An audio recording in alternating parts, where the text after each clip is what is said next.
All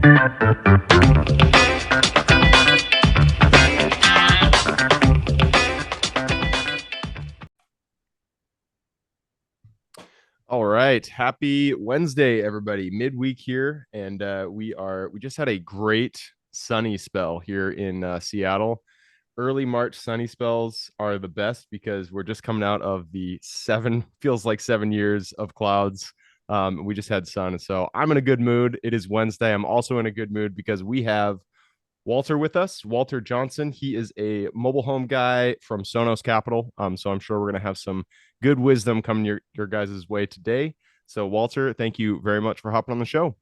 Sure. No, absolutely. And you said it was sunny in Seattle, so I mean, let's just talk about that and just skip this whole podcast. I know, right? It's an amazing feat. It's actually not sunny right now, but it's okay because we did have 3 days, so I'm still happy. That is awesome. All right, man. Well, I told you before we get on here, we like to start with stories. I'm sure you got a good one. So take us to the beginning of your story and tell us how you got started in real estate. Yeah, it was, I think, when people say things happen for a reason. So I was working at UPS uh and in Ontario, California, and I literally hurt my back. I mean, it's a back breaking job. So, props out to those people. And it allowed me to actually stay at home, go to physical therapy, and learn about real estate. And that's Oh, actually how nice. I learned a lot about real estate. So, um, yeah, so I read every book that I could. And, I, you know, UPS didn't pay that much at the time. So what I did was that I would buy a book and, props out to you, Borders and Barnes and Noble. So I would buy like a $15 book and read it like that same day and then take it back and be like, nah, I didn't actually like the book, right? Right. And I did that so many times, right? And I learned so much about real estate because, I really couldn't afford the book. And then I met a mentor named Ed Garcia, and he owned, like uh,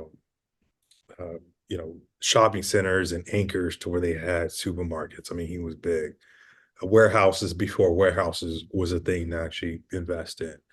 And I used to go to his office, and he would tell me about how he would work deals. And he was like, Walter, you actually have to learn this stuff. I was losing $20,000 a month on one property, and I was like, Oof. wow.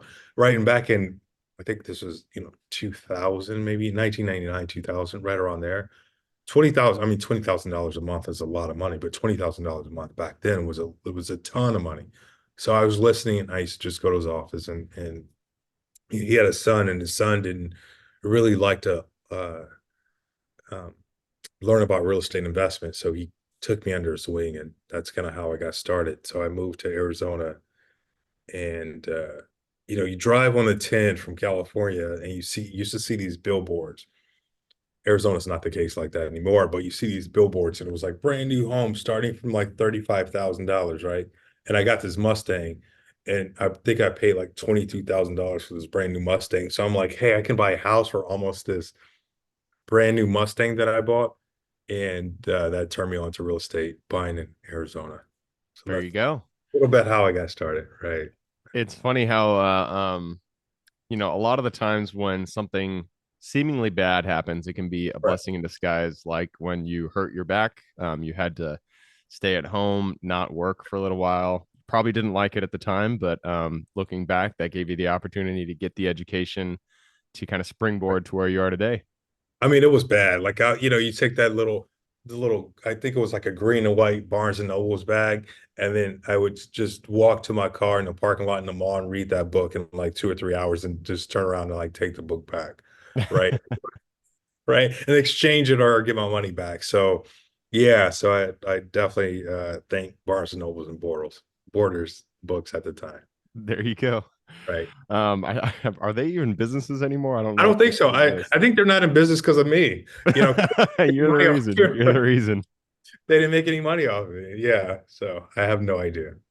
Nice, man. So it sounds like you did get not only education through the books, you also had a mentor, which is crucial. How'd you end up finding what was his name, Ed, in the beginning? Yeah, Ed Garcia. So my mom bought this computer it was like a compact, and it came with like AOL, that disc, and you start it up. You put that disc in, and it sounded like you're starting like an old Chevy. And and then like I was just looking at real estate, and I found out he was in Ontario where I worked at UPS. And so I reached out to him, and he met me, and I kid you not, this is actually what happened. I don't think I ever told anybody this. So he called me, and I was going to school. I was working at UPS Monday through Friday, and then Sundays as well, right? Because you get overtime and you get paid more. And then I was working at Blockbuster as well, Blockbuster Video, because I love, you know, they give you like 5 free movie rentals a week, and so that's why I did it because I'm a movie buff. And I was going to school for computer science. So Ed calls me at home. He's like, "Hey, I got your message." He's interviewing me basically. He's grilling me. He's like, "Hey, what do you do?" And I said, "Well, I'm working jobs at UPS, and I'm working Blockbuster, and then I'm going to school for computer science." And he says, "Okay, well, when did you get started?" And or when did you start school? And I was like, "Oh, I just started." And this semester. And he's like, "How long do you have left?" And I was like, "Well, I got 4 years." And he's like, uh, "You can be a millionaire in 4 years." And I kid you not, I never went to school again. Like I dropped out, right? And just listened to him. And that's how Ed and I actually connected. That's when I started listening to him. I went to It school is later on, but that's yeah, that's what happened. that is the crazy thing about I'm not against education, but it is true that if you're going to college to make money, you can be a millionaire in 4 years if you don't go to college. If you get into real estate, start as an agent, start wholesaling, do whatever. And yeah, I mean, you can definitely go from zero to a million in 4 years. And if you choose that path, you don't need to go to college. I was told that I had to go to college, or that was the message that was kind of subliminally sent to me. Right. I went into corporate for a long time. It was a long time before I actually got into real estate, and I wish someone had given me that message at the very beginning. So sounds like you lucked out, and that is half of life is luck. So moving us Right. on, let's talk about how you've got into mobile homes themselves, mobile home parks. So Okay. yeah, So I got into mobile home parks. So I bought single family homes. I bought apartment buildings. I bought land. I bought new builds. I bought, I was a guy to where, especially in Arizona at the time, you can actually let's say you put a couple $1,000s on a new build, and then you wait 6, 7 months towards actually getting built. And then once you close on it, you turn around and flip it, you make your like 20 to 40,000 dollars. See 20 to 40 off of a couple thousand. yeah, yeah, yeah. Wow, like that's great. like Arizona was, yeah, it was the gold mine, and it still is as well. But I think that ship has sailed, and so that was the thing. And then you can buy, Arizona just probably in the early 2000s was a great time. But what I and it still is. Don't get me wrong. But what I found out is that I was buying single family homes. You make your 5, 6, 700 dollars a month in positive cash flow, but you have to buy so many of them to actually make it worth it. Is because when they're vacant, when you have repairs, when that roof actually needs to be replaced, that AC, you're not really making any cash flow, right? And so, I had a whole bunch of single family homes. I think I had like a couple dozen of them. And I was like, this is not where I want to, like, it sounds great at a cocktail party is saying I have apartment buildings and single family homes, but I wanted cash flow. So I started looking at I was a mortgage broker, and a guy by the name of Jerry, what he did was that he actually sold homes. Uh, he would buy homes and then sell them to park owners. And he told me, "Have you ever looked at mobile home parks?" And I was like, "No, I got this pretty stuff. They're in great neighborhoods." And I should have listened to him. That was 2005, 2006. But I didn't get into mobile home parks till probably 2017. I started studying them, learning about them 2013, but I didn't buy my first one till about 2017. Okay. I mean, that's still a great time to get into it. It definitely popped off in popularity probably in the early 2020, is my guess. Yeah, I mean they did. It's because office buildings wasn't doing well. Apartment buildings, they had the eviction memorandum to where you couldn't evict anyone, and a lot of people, investors were like, where do we place our capital? And then mobile home parks started to kind of, you know, appear, and now I think it's like the hot thing right now. I think it's more or less like Benny Babus and crypto. I would put mobile home A parks little bit right better there. than that, I'd hope, but Yeah, no, they are better investments, but they're popular. So, yeah. So take us to your first deal you got with a mobile home park. How'd you find oh, it? the first deal, there was a couple deals that I actually doubled escrow because I was scared of buying them. There was a few in Arizona, so I was like, hey, they're actually really good deals, but I don't know enough, so I doubled escrow and made money, or signed them and wholesaled them. And then I didn't pull my first one down till like 2018. It was like 155 spaces. Oh, that's great. How'd you Yeah, find them? I market myself, so um, Cold callers, mailers. I do mailers. Yeah, I've been doing mailers. That's actually how I found Jerry Ruska. I mailed to him, um, and then yeah, he told me about mobile home parks. He was a Very cool. borrower when I was doing a mortgage brokering, but Well, I do direct to sellers. yeah. Yeah, that's what we do too. And I'm always on the not on the fence, but I keep switching between mediums because I'm trying to find or we're always trying to find the best way to find off-market deals. We've done mailers, we've done texting, we've done ads, Google ads, we've done cold calling. Right now, we're really hard into cold calling. Is mailers been your tried and true, from the get-go, or have you tried different methods of generating off-market leads? Uh, yeah, I do mailers and cold calling. I found out that uh, my mailers, I think we good conversion ratio. So I'll kind of give you some secret sauce here. So um, let's say I do 1,000 mailers. I'm just going to throw out something, right? And we get a 2% callback, and so we get let's just say 200 people that call us or something like that, or less than that. But You mean 20? yeah, 20. It's actually a little bit more than that. I think the last one we did was 10,000. So we get 100. So we get 100 calls, or a little bit more than that. But every 30 calls ends up a deal. Every 30 calls ends up a deal. Interesting. Okay. Yes, yes. And so when I so we work so I work backwards and saying it. So if it's every 30 calls that actually ends up a deal, how many mailers do I actually have to mail out? Yeah, that makes That's how it sense. works. And so I think, yeah, I think we did it was low, it was like 1%. So we did a 10,000, we got 120 calls and we got 4 deals. Wow, that's better than what we get for mailers. 1% for callback is about right, but I think it's a little bit higher than one every 30 deals that we at least make an offer to. Maybe we're looking we're offering too low, but you never know. Um, Yeah, that's my like what we actually want to take down. So it's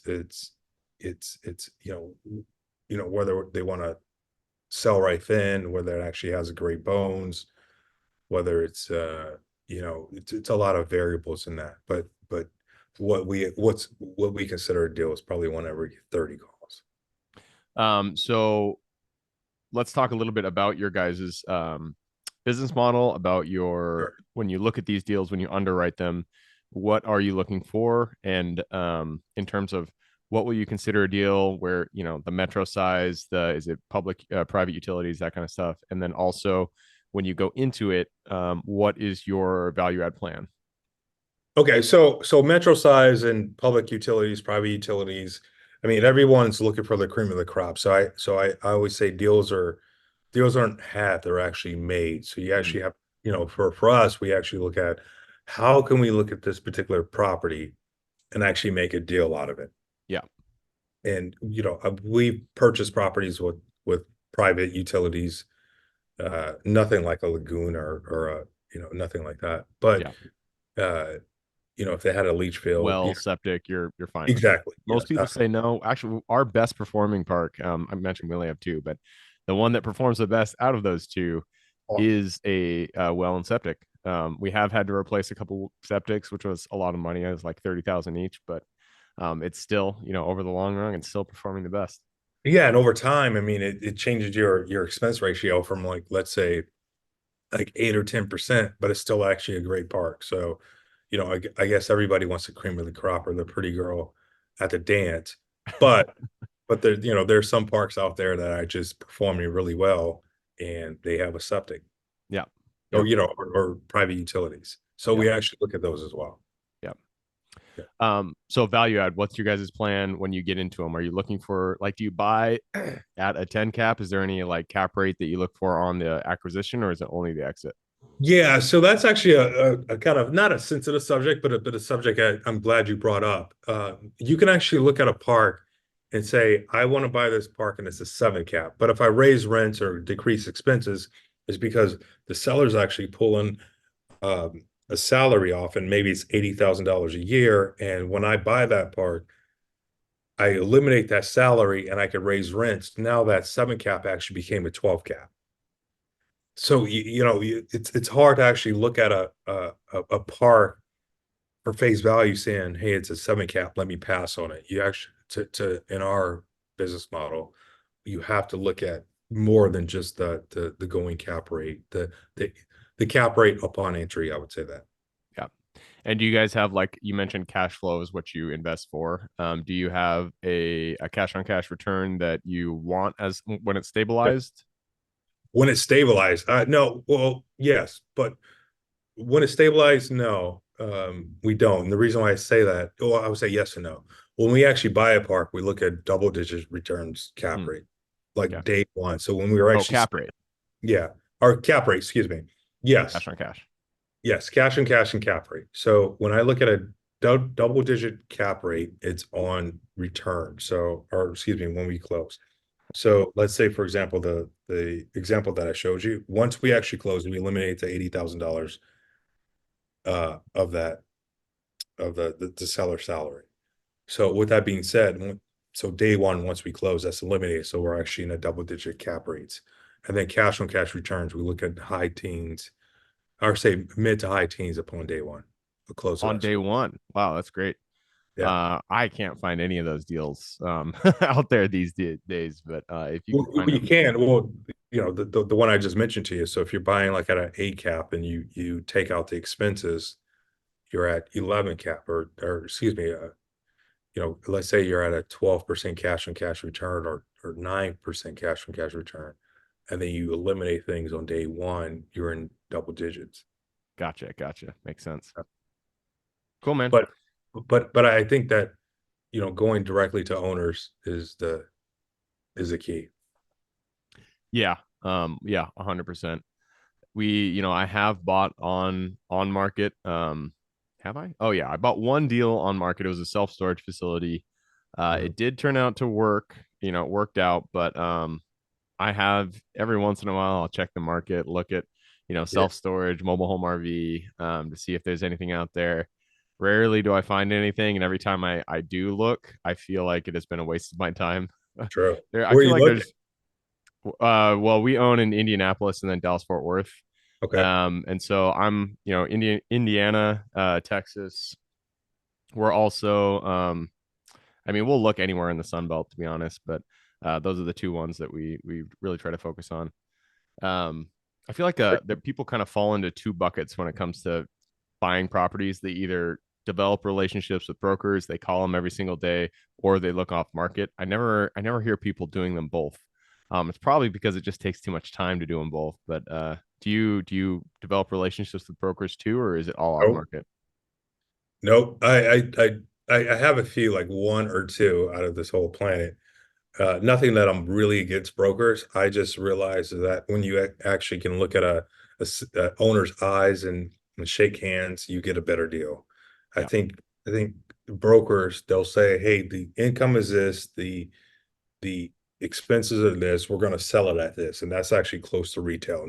And to me, in my professional opinion, that's the reason why parks actually are high and have low cap rates on the retail side. yeah, Retail side. When you talk to someone, I mean, say for example, hey, I want to buy this park and you want $1 million retail.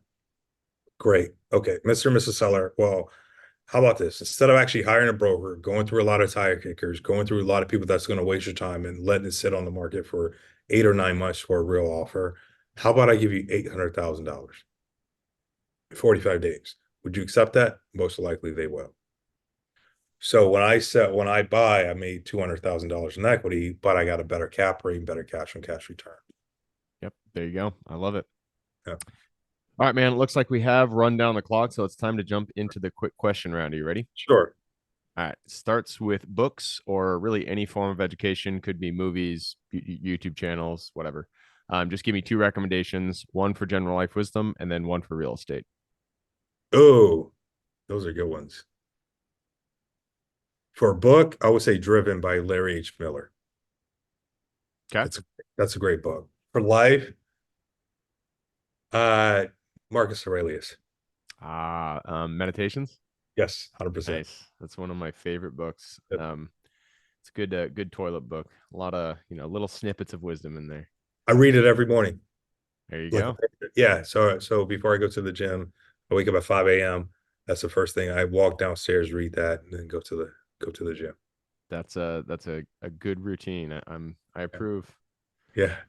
All right, next question is for your younger self. So let's go back to the Walter who was still working at UPS back Yeah. in 2000, whatever. Go back to him, look him in the eye, give him one piece of advice moving forward. Ooh, minimize distractions. That's what it, yes. That is a good piece of advice and super hard to follow because distractions are everywhere, especially in real estate because there's so many different ways to do it, so many different things you can do. It's really hard to focus in and really, excel at one thing: mobile home parks, apartment buildings, self storage. And so, just eliminating those distractions is difficult, but it is a good piece of advice. Yes. All right. Next question is about the U.S. It is a big place. There's a lot of opportunity out there. Give me the single metro you're most excited about investing in today. Phoenix, Arizona. Phoenix, of course. Yeah. Did you hear it? It was actually in the paper, Phoenix, Dallas, or Phoenix, Texas, or yeah, Phoenix, Texas, Florida is a future. I believe it. That's where most people are moving. Yes. I heard that I've never actually looked in Arizona for deals because I heard that Arizona has had the highest volatility in prices. It has had great growth, but Mhm. I've heard that the volatility, the ups and downs in the Arizona markets are pretty high, which is a good opportunity to buy low. But it also scares me a bit. Have you found that in Arizona? Yes, that is true. I mean, I had three Teslas, so there's no, I'm not talking about Tesla, but Arizona is kind of like a Tesla slot. Like it goes up, then it goes down. But that's actually how you make money. But overall, it's that you're going to do well. Arizona's been doing extremely well since the mid 80s as Okay, far as real estate. Yes. there you go. All right, next question is you've already mentioned this, but we're going to ask it anyways. It's about Yeah. finding deals. It all starts with getting in contact with the seller and writing up that purchase agreement. So, what is your favorite way to generate leads and find new deals? That is it. I would say, letters and reaching out to owners. And the reason why I say that, not just to buy, but for actually education purposes. So when you actually dealing with the broker, they're going to give you their view based on a part that they have, I would say, no skin in the game. But when you actually talk to a owner, they're going to give you so much valuable information because they have skin in the game. So use that not only to buy, but for education purposes. Yep, absolutely. All right, next question is about lessons learned. Not every deal that we get into goes the way we expect it. A lot of times, wrench is thrown into the mix, but that's when we get to learn our biggest lessons and take them to the next deal. So, what was the deal that went a little sideways for you, and then what was the lesson that you pulled from it? All of them. I mean, all of them usually go sideways. I mean, they're called That's true. wrenches for a reason, and but a wrench means you can actually fix something. And so a little of them, most of them go sideways because it's the unexpected. So I would say just expect the unexpected and don't I would say don't get discouraged. It's just a part of I say a part of the game. I think a lot of people expect that it's going to go smoothly and they don't they don't go through with it. But that's how you learn, that's how you get good, and that's how you buy things. That reminds me of what's that guy's name? Ryan Holiday. His book, "The Obstacle Is the Way." I Mhm. read it a while ago. It's similar to meditations and all the Stoics, but I love his philosophy. It's just problems are that is the solution. Having problems, having them pop up, that is what you should expect, and that is the way to your goals. And so when they pop up, you should be thankful. You should be like, this is me getting to my goal. I just got to solve this problem. Yes, absolutely. Be a problem solver. There you go. All right, that leads us to the very last question. This is for the listeners. I'm sure people want to reach out, get in contact with you. This is a two-parter. Where can they find you? And then what can they expect when they reach out? Yes. So they can find me, Walter at sonoscapital.com, SONOS capital.com, or reach out to me on my office, 480-674-2035. What they can expect from me is probably just education. I'm here to help people. I've got a lot of help through all my years, and I'm here to help people not be in competition with them. There's just too many opportunities in the world for me or for somebody else to be in competition with other people. So create the life you want, and I'm just here to assist any way I can. Perfect. All right, I will put that link in the show notes. So if you guys want to reach out to Walter, just click the little more in the description. It'll pull down that full description, and there you can find his link. All right, Walter, that wraps it up. Thank you very much for hopping on the show. Thank you. Yeah, have a good day or a great day. Absolutely. Absolutely. For everybody who's here with us today, thank you guys for showing up. You are the reason we do this. So if you guys have any questions, reach out to me, Gabe at the Real Estate Investing Club.com. If you want to support the show, just give us a like, subscribe, share, all that jazz. Other than that, hope you guys have a great week. Keep rocking real estate, and I look forward to seeing you on the next episode.